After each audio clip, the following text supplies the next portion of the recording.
ओम नमः शिवाय। जय भोले भंडारी। श्री शिवाय नमस्तुभयम। हर हर महादेव। दोस्तों, आप सभी लोग जानते हैं कि 12 नवंबर 2024 के दिन यहां पर कार्तिक माह के मंगलवार को देवउठनी एकादशी पड़ रही है। इसीलिए दोस्तों, इस दिन का महत्व बहुत ही ज्यादा बड़ा होता है, क्योंकि यह एकादशी कार्तिक माह के महीने में पड़ रही है। और इस दिन एक छुटकी हल्दी वाला दीपक आप लोगों को जरूर करना चाहिए, जो कि पंडित जी ने अपनी अभी की शिव महापुरा की कथा में ही बताया हुआ है। तो दोस्तों, इस दीपक को आपको कैसे करना है, कब करना है, कहां पर करना है, और दीपक को करते समय आपको किन किन बातों का ध्यान रखना है, यह सारी जानकारी हम आपको इस वीडियो में देंगे। तो चलिए दोस्तों, दीपक को शुरू करते हैं। देखिए, यह दिन इतना खास होता है, इतना महत्वपूर्ण होता है। देखा गया है कभी कभी बड़े बड़े पूजा पाठ अनुष्ठान से जो मनोकामना पूर्ण नहीं होती है, वह कार्तिक माह के मंगलवार देवउठनी एकादशी के दिन एक छोटे से दीपक करने से ही आपकी मनोकामना पूर्ण हो जाती है। और बहुत सारे लोगों ने इस दीपक को किया भी है, और उनको इस दीपक को करने का फल भी जरूर मिला है। अगर आप लोग भी इस दीपक को 12 नवंबर 2024 के दिन यहां पर कार्तिक माह के मंगलवार एकादशी के दिन करना चाहते हैं, तो आप इस दीपक को पहले अच्छे से समझ लेना, सुन लेना, उसके बाद करना। आपको इस दीपक का फल जरूर मिलेगा। और इस दीपक को करने से आपके के घर में चाहे किसी भी प्रकार की दुख और समस्या क्यों ना चल रही हो, आपको उसका कारण भी नहीं पता है कि भाई यह समस्या किस कारण से चल रही है। उसका कुछ भी कारण हो सकता है, जैसे पितृदोष हो सकता है, या किसी भी तरह का मंगल दोष भी हो सकता है, और भी बहुत तरह के दोष होते हैं, कुछ भी हो सकता है। पर आपको इस दीपक को करने के लिए अपने दोष को पता लगाने की भी जरूरत नहीं है। 12 नवंबर 2012 के 24 के दिन यहां पर कार्तिक माह के मंगलवार देवउठनी एकादशी के दिन इस एक छुटकी हल्दी वाला दीपक को आप लोगों को कर लेना है। दोस्तों, अब समझते हैं इस वाले दीपक को हमें करना किस समय है। तो सबसे पहली बात दोस्तों, हम समझते हैं कि यह हल्दी वाला दीपक करना किसको है। तो देखिए, यहां पर सीधी सी बात है कि यह हल्दी वाला दीपक जो है, यह किस लिए किया जा रहा है। यह मनोकामना को पूर्ण करने के लिए किया जा रहा है, या आपके जीवन में जो दुख और परेशानियां हैं उनको दूर करने के लिए किया जा रहा है, या आपका कोई बड़ा काम है जो कि नहीं हो पा रहा है, आप उसके लिए इस दीपक को कर सकते हो। तो सीधी सी बात यह है कि आप अपनी किसी भी प्रकार की मनोकामना के लिए इस वाले दीपक को कर सकते हो। तो यह दीपक वह व्यक्ति कर सकता है जिस व्यक्ति को अपनी किसी भी प्रकार की मनोकामना भगवान शिव जी से पूर्ण करवानी हो। और अगर कोई भी माताएं बहनें जो हैं अपने घर की सुख और शांति के लिए, घर में धन समृद्धि को बढ़ाने के लिए यह वाला दीपक करना चाहती है, तो घर की जो बड़ी माताएं बहनें होंगी वह इस हल्दी वाले दीपक को विशेष रूप से करें, क्योंकि माताएं बहनें घर की लक्ष्मी होती हैं। और जब घर की लक्ष्मी कोई विशेष दीपक करती है तो उसका फल ही बहुत जल्दी मिल जाता है और बहुत बड़ा होकर मिलता है। अन्यथा इस दीपक को कोई भी व्यक्ति कर सकता है, चाहे वह बड़ा हो, चाहे वह छोटा हो, चाहे वह बच्चा हो। जिस व्यक्ति को यह हल्दी वाला दीपक समझ आ गया, वह व्यक्ति इस हल्दी वाला दीपक को एकादशी के दिन जरूर करे, क्योंकि कि उसको इस दीपक को फल बहुत ही जल्दी मिल जाएगा। क्योंकि 12 नवंबर 2024 के दिन यहां पर कार्तिक माह के मंगलवार देवउठनी और विष्णु भगवान जी बहुत आसानी से प्रसन्न हो जाते हैं। तो आइए अब हम समझते हैं कि इस हल्दी वाला दीपक को आपको करना कैसे है, और इस दीपक को करने का जो समय है वह क्या है।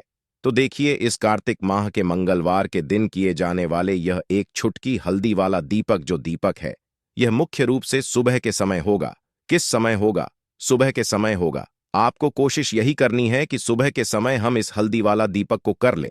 पर किसी कारणवश अगर आप सुबह इस दीपक को ना कर पाओ, आपको कहीं काम से जाना हो, या किसी और काम की वजह से आप दीप को ना कर पाओ, तो आपके पास फिर दूसरा मौका रहेगा, जो कि शाम के समय का रहेगा, प्रदोष काल का रहेगा।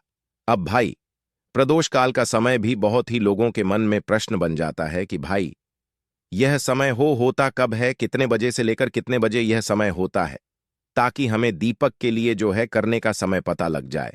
तो हम आपको बता दें, प्रदोष काल का जो एक समय होता है, शाम का समय वह होता है शाम के 6 बजे से लेकर शाम के 7 बजे के बीच का। इस समय के बीच में आप दीपक को करेंगे तो आपको उस दीपक का जरूर फल मिलेगा। तो शाम के 6 बजे से लेकर शाम के 7 बजे के बीच में आप लोग इस हल्दी वाला दीपक को कर सकते हो। तो भाई अब बहुत सारे लोग यहाँ पर यह प्रश्न भी जरूर करेंगे कि भाई हम तो नौकरी पर जाते हैं, हम अपनी ड्यूटी पर जाते हैं और आने में हमें देर हो जाती है, तो उस जगह पर हमें क्या करना चाहिए। तो देखिए, उन लोगों को भी टेंशन लेने की जरूरत नहीं है। अगर आप लोग इस दीपक को शाम के समय प्रदोष काल में कर रहे हैं और अगर आप आने में देरी भी हो जाती, आपको आने में 7 बजे तक आप नहीं पहुंच पाते हो, तो भाई आप 7 ना या रात 800 बजे तक भी अगर दीपक को करोगे तो भी चल जाएगा। और अगर इससे भी थोड़ा देर हो जाती है तो भी आप दीपक को कर सकते हो, क्योंकि 12 नवंबर 2024 कार्तिक माह के मंगलवार कार्तिक माह के का दिन है। यह दिन बहुत ही कम आता है पूरे साल भर में, इसलिए जब आपको मौका मिल जाए तब आप इस दीपक को जरूर कर लेना। कोई भी दीपक हो, आप कभी भी कर सकते हो। कार्तिक माह के मंगलवार के दिन बस कोशिश करना कि समय के थोड़ा मतलब अंतर्गत ही कर लो, पर किसी कारणवश को करने से आप अपने जीवन में महाधनी बन जाएंगे। इतना धन आपको मिलेगा कि कभी भी आपके धन में कमी नहीं आएगी, कभी भी आपका धन बर्बाद नहीं होगा। आपके पैसे की बर्बादी बिल्कुल आपके जीवन से रुक जाएगी। और जो लोग कहते हैं कि घर में पैसा तो आता है, पैसा रुकता नहीं है और पैसा बढ़ता नहीं है, नहीं हो रही है, उन्हें भी विशेष यह दूसरा दीपक एकादशी वाले दिन जरूर करना चाहिए। तो देखिए, पहले ही आपको बता दिया कि श्री हरि विष्णु की पूजा और उनका भोग श्री मतलब तुलसी मैया के बिना अधूरा है ना। और तुलसी मैया जो है वह श्री हरि विष्णु के बिना अधूरी है। तो देखिए, जब भी आप तुलसी का कोई दीपक करेंगे तो सीधे सीधे आप श्री हरि विष्णु को प्रसन्न कर लेते हैं। अब व्यक्ति को, यानी जो भी व्यक्ति है, किस व्यक्ति को कितना धन देना है, यह श्री हरि विष्णु के हाथ में होता है। धन देने का काम मां लक्ष्मी करती है, जो कि मां तुलसी का ही एक रूप है। मां तुलसी जो है यह माता लक्ष्मी का ही स्वरूप है ना। तो आपको करना क्या है, आपको लेनी है यहां पर हल्दी पिसी हुई, जो कि श्री हरि विष्णु से जुड़ी हुई है, आपके गुरु ग्रह से जुड़ी हुई है, आपकी कुंडली में गुरु को मजबूत करती है, सुख सौभाग्य को खींचने का काम करती है, धन को बरखाने का काम करती है। तो एक छुटकी पिसी हुई हल्दी आपको लेनी है और यह पिसी हुई सूखी हल्दी ही आपको अपने गमले में, तुलसी का पौधा जिस गमले में लगा है उसमें अच्छे से इस हल्दी को डालना है, ठीक है ना। और ओम नमो भगवते वासुदेवाय नमः इस मंत्र का जाप करना है। कितनी बार, कम से कम 11 बार जाप करना है। ओम नमो भगवते वासुदेवाय नमः इस मंत्र का जाप करते रहना और हल्के हल्के से तुलसी के पौधे में आपको पूरे गमले में पिसी हुई हल्दी का छिड़काव करना है। तो देखिए, जो व्यक्ति इस दीपक को एकादशी के दिन कर लेता है, ऐसा समझ लीजिए अपने जीवन से नहीं आने वाली 7 पीढ़ियों के जीवन से निर्धनता और गरीबी को दूर कर देता है। क्योंकि हल्दी जो है ना, यह साधारण नहीं है, इतनी उत्तम होती है कि रातों रात आपके जीवन में चमत्कार करती है। आपने देखा होगा कि कोई भी शादी होती है, विवाह होता है ना, कोई भी ऐसा शुभ काम हम करते हैं उसमें हल्दी जरूर लेते हैं।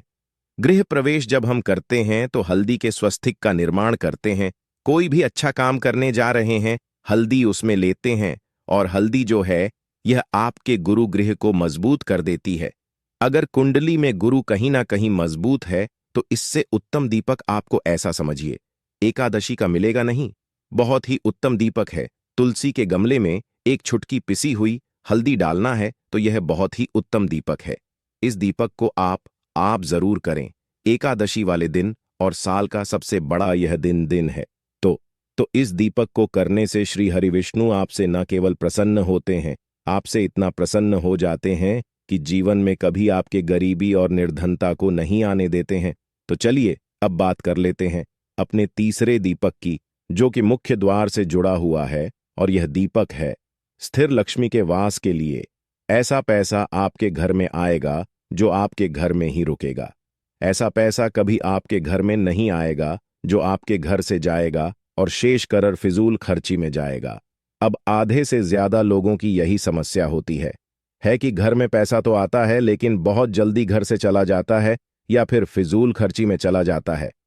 तो धन की बर्बादी जिन लोगों के घर में हो रही है, उन्हें विशेषकर यह तीसरा दीपक करना है, या जिन लोगों के पास बिल्कुल पैसा आना बंद हो गया है सर, पर लगातार कर्जा बैठे, आपको फिर से क्या लेना है? हल्दी लेनी है, पीसी हुई, जो कि श्री हरि विष्णु से ही जुड़ी हुई है ना? पीसी हुई हल्दी लेनी है और थोड़ा सा पानी डालकर उसका गाढ़ा गाढ़ा आपको पेस्ट बना लेना है।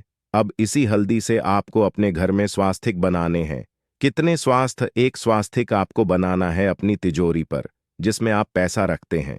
चाहे तो आप संदूक में रखते हैं, अलमारी में रखते हैं, जिस चीज में भी पैसा रखते हैं, बस वहां पर हल्दी से एक स्वास्तिक बनाना है। दूसरा स्वास्तिक आपको कहाँ बनाना है? अपने घर के मंदिर में, है ना? और 2 स्वास्तिक आपको बनाने हैं अपने घर के मुख्य द्वार पर, बाहर की तरफ। हल्दी से 4 स्वास्तिक आपको बनाने हैं। 2 स्वास्तिक मुख्य द्वार पर बाहर की तरफ, एक तिजोरी पर, है ना? और एक अपने घर के मंदिर में। बस यह दीपक आपने अगर एकादशी वाले दिन कर लिया तो देखिए, जो धन की तिजोरी है उसमें पैसा भरा रहेगा। कभी भी धन की तिजोरी धन से खाली नहीं होगी, क्योंकि जहां पर हल्दी का स्वास्तिक होता है वहां कभी धन की कमी नहीं होती है। हमेशा वहां पर धन की देवी माता लक्ष्मी वास करती हैं, क्योंकि हल्दी किससे जुड़ी हुई है? श्री हरि विष्णु से। और मां लक्ष्मी कहां होती है? जहां श्री हरि विष्णु वास करते हैं। अब बात करें कि आपके घर का मंदिर जो है उसमें अगर आप एक स्वास्तिक बनाते हैं तो आपके घर से ऊर्जा जो है पूरे में ऊर्जा फैलती है ना? तो आपके घर में पॉजिटिव एनर्जी बढ़ती है, सकारात्मक ऊर्जा बढ़ाती है। जब आप अपने घर के मंदिर में हल्दी का स्वास्तिक बनाते हैं, आपके घर से बुरी शक्तियां, नेगेटिव एनर्जी जैसी चीजें बिल्कुल आपके घर में नहीं रुकती हैं। मुख्य द्वार तो इतना उत्तम होता है कि मुख्य द्वार से ही मां लक्ष्मी की नजर सबसे पहले आपके मुख्य द्वार पर ही पड़ती है। और मुख्य द्वार पर अगर आपने हल्दी के स्वास्तिक बना दिए तो मां लक्ष्मी देखते ही प्रसन्न हो जाती है, क्योंकि यह श्री हरि विष्णु से जुड़ी हुई है ना? और हल्दी के स्वास्तिक जहां पर जो व्यक्ति अपने घर के मुख्य द्वार पर बनाते हैं, ऐसा समझ लीजिए मां लक्ष्मी उनके घर में वास करती ही